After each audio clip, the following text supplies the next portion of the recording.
नमस्कार, मी पंजाब तक हवामान अभ्यासक मुक्काम पोस्ट गोगळी धामणगाव तालुका जिल्हा पर्यंत. तर सर्व शेतकऱ्याला सांगू इच्छितो, गंगाखेड भागातले असो या जसं जसं या शेतकऱ्याचा हे झालंय त्या सर्व शेतकऱ्याला सांगू इच्छितो, आणखीन 2 दिवस पाऊस आहे. फक्त 10 तारखेपर्यंत, 11 तारखेपासून ते 19 तारखेपर्यंत सूर्यदर्शन होणार आहे. म्हणून ही एक तुमच्यासाठी आनंदाची बातमी.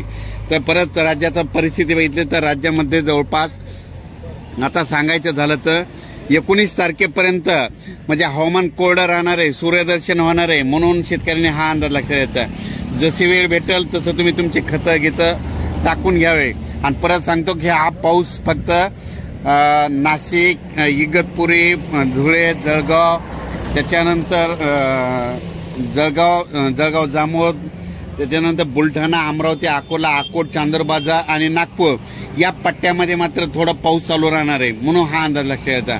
पण राज्यामध्ये मराठवाड्यामध्ये मात्र 11 ऑगस्टपासून ते 19 ऑगस्टपर्यंत चांगलं कडक सूर्यदर्शन होणार आहे. म्हणून शेतकऱ्यांनी हा अंदाज लक्षात घ्यायचा.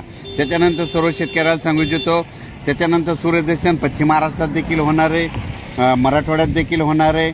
म्हणून हा अंदाज म्हणजे सूर्यदर्शन कोणत्या कोणत्या जिल्ह्यात होणार आहे ते एक तुम्हाला सांगतो.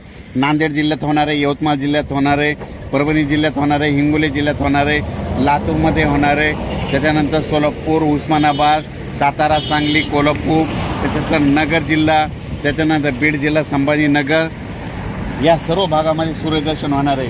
म्हणून हा अंदाज लक्षात घ्यायचा. पण राज्यात कोकणपट्टीचा मात्र पाऊस चालू राहणार आहे. फक्त हे खास करून अंदाज अशा ज्याच्यामुळे दिला की काय झालं की ह्या आमच्या परभणी जिल्ह्यामधले बघा, ह्या म्हणजे काय काय भागामध्ये इतका पाऊस झाला की हे पाऊस जास्त झाल्यामुळे शेतकऱ्याचे कापूस जात आहे.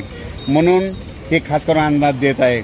म्हणजे आता 11 ऑगस्टपासून ते 19 ऑगस्ट दरम्यान सूर्यदर्शन राहणार आहे. म्हणून खास करून गंगाखेड तालुक्यासाठी आनंदाची बातमी, लातूर जिल्ह्यासाठी जिथं जिथं जास्त पाऊस झाला त्यांच्यासाठी ही खास करून आनंदाची बातमी.